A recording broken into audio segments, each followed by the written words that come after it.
वंदे मातरम बच्चों। आज हम लोग पढ़ेंगे, समझेंगे basis of accounting. Basis of accounting basic concept है, लेकिन बहुत ही इंपॉर्टेंट कॉन्सेप्ट है। ये बेसिस है क्या, क्यों इसकी जरूरत है? लास्ट लेक्चर में आपने पढ़ा था, समझा था सिस्टम ऑफ अकाउंटिंग, जिसमें हम अकाउंटिंग के ट्रांजैक्शंस को, बिजनेस के ट्रांजैक्शंस को अकाउंटिंग सिस्टम में कैसे रिकॉर्ड करते हैं। तो दो सिस्टम आपने पढ़े थे, एक सिंगल एंट्री सिस्टम और दूसरा डबल एंट्री सिस्टम। अब केवल रिकॉर्ड कर लेने से तो आपका काम चलेगा नहीं, आपका मतलब बिजनेस का काम चलेगा नहीं। हम बिजनेस कर रहे हैं तो हमको ये पता होना चाहिए कि एक अकाउंटिंग पीरियड के खत्म होने पे हमको कितना प्रॉफिट हुआ, कितना लॉस हुआ, वो हम कैसे निकालेंगे। तो उसके लिए हम यूज करते हैं basis of accounting, which is use to find out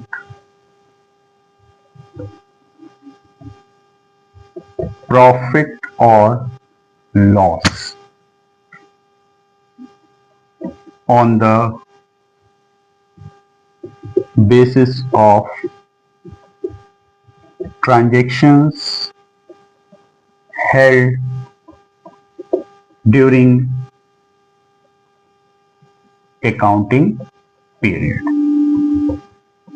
एक अकाउंटिंग पीरियड में जो भी ट्रांजैक्शंस हुए, उनके बेसिस से प्रॉफिट और लॉस का कैलकुलेशन कैसे किया जाएगा। बहुत इंपॉर्टेंट टॉपिक है। तो इसके लिए दो बेस बनाए गए हैं। First cash basis and second accrual basis, जिसको मर्केंटाइल बेसिस भी कहा जाता है। अब ये दो सिस्टम, दो मेथड हैं क्या? कौन से दो बेस हैं, क्या हैं ये बेस, आइए समझते हैं। तो कैश बेसिस पे आते हैं सबसे पहले। तो कैश बेसिस में जो हमारा फोकस होता है वो कैश ट्रांजैक्शंस होते हैं। Only for the calculation of profit or loss we consider cash transactions। केवल और केवल कैश ट्रांजैक्शंस को हम कंसीडर करते हैं।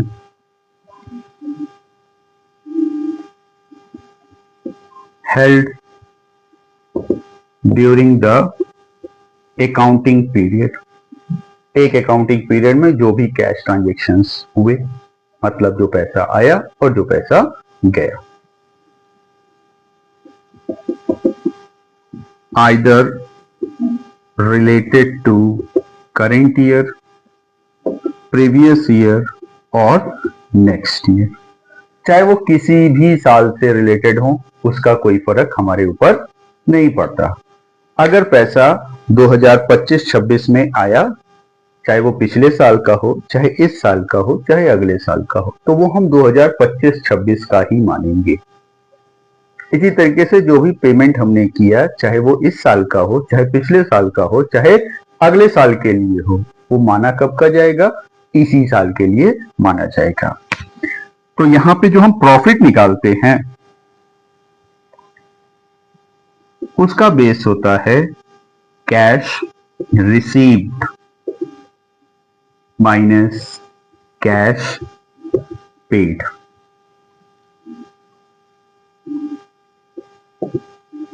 ड्यूरिंग द ईयर, ईयर का मतलब अकाउंटिंग पीरियड से है यहाँ पे।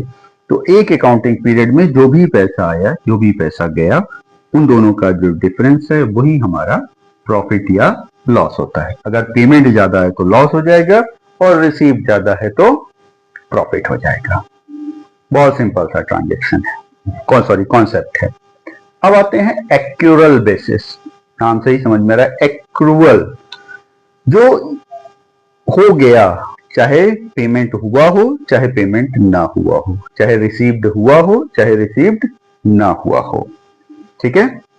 तो एक्यूरल बेसिस में हम क्या कंसीडर करते हैं? Current year transactions.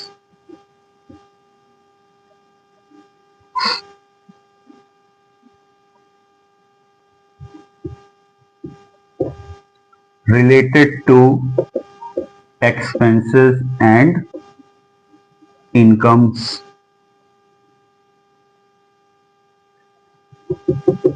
either paid or payable, received or receivable। यहां पे एक्यूरल बेसिस में जो मेन फोकस होता है ट्रांजैक्शंस पे, वो करेंट ईयर के ट्रांजैक्शंस होनी चाहिए। और बेस क्या है? इनकम और एक्सपेंस। किस लिए? प्रॉफिट और लॉस के कैलकुलेशन के लिए। यहां पे प्रॉफिट और लॉस के लिए बेस क्या था? कैश आया और गया।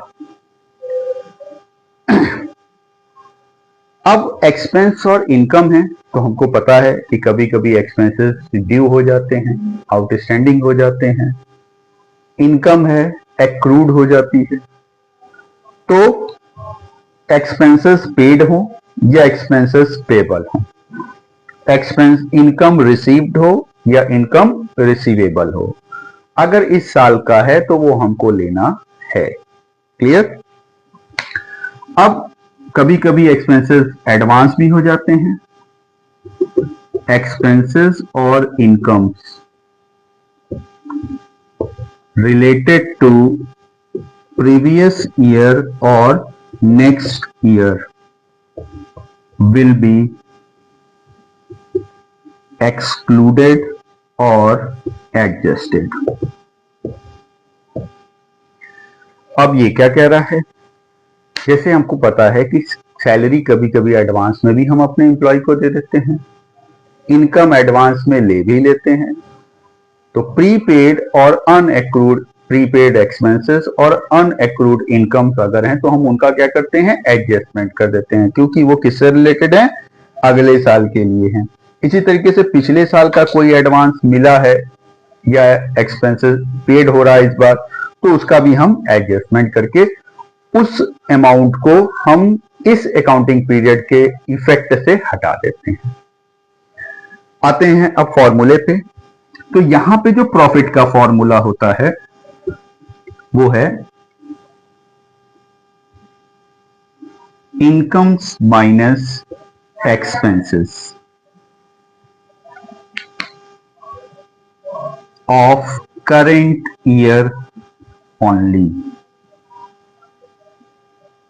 केवल करेंट ईयर के इनकम और एक्सपेंस को लेके जब हम प्रॉफिट और लॉस का कैलकुलेशन करते हैं तो वही है हमारा एक्चुअल बेसिस और मर्केंटाइल बेसिस। चाहे वो एक्सपेंसेस दे दिए गए हो या देना बाकी हो, इनकम मिल गया हो, मिलना बाकी हो। एक्सपेंसेस अगर एडवांस में पेड हो गया है तो उस अमाउंट को हम एक्सक्लूड कर देते हैं। इनकम अगर एडवांस में मिल गई है तो उसको भी हम एक्सक्लूड कर देते हैं, या रिसीव्ड इनकम में से उतने एडवांस इनकम को हम हटा देते हैं। तो जो बचा उसी को लेके हम प्रॉफिट और लॉस का कैलकुलेशन करते हैं। तो इस तरीके से हम देखते हैं कि एक बिजनेस में प्रॉफिट और लॉस कैसे कैलकुलेट किया जा सकता है। तो दो बेसिस हैं, कैश बेसिस और एक्चुअल बेसिस। यहाँ पे फिर एक चीज आप ध्यान रखेंगे कि जो पॉपुलर है, जो हम कंसीडर करते हैं, जिसमें हम अकाउंटिंग अपनी परफॉर्म करते हैं, उसका मेन बेस क्या है? Actual basis.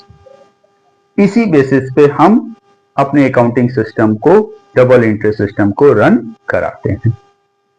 तो आज के लिए इतना ही, मिलते हैं अगली क्लास में। धन्यवाद।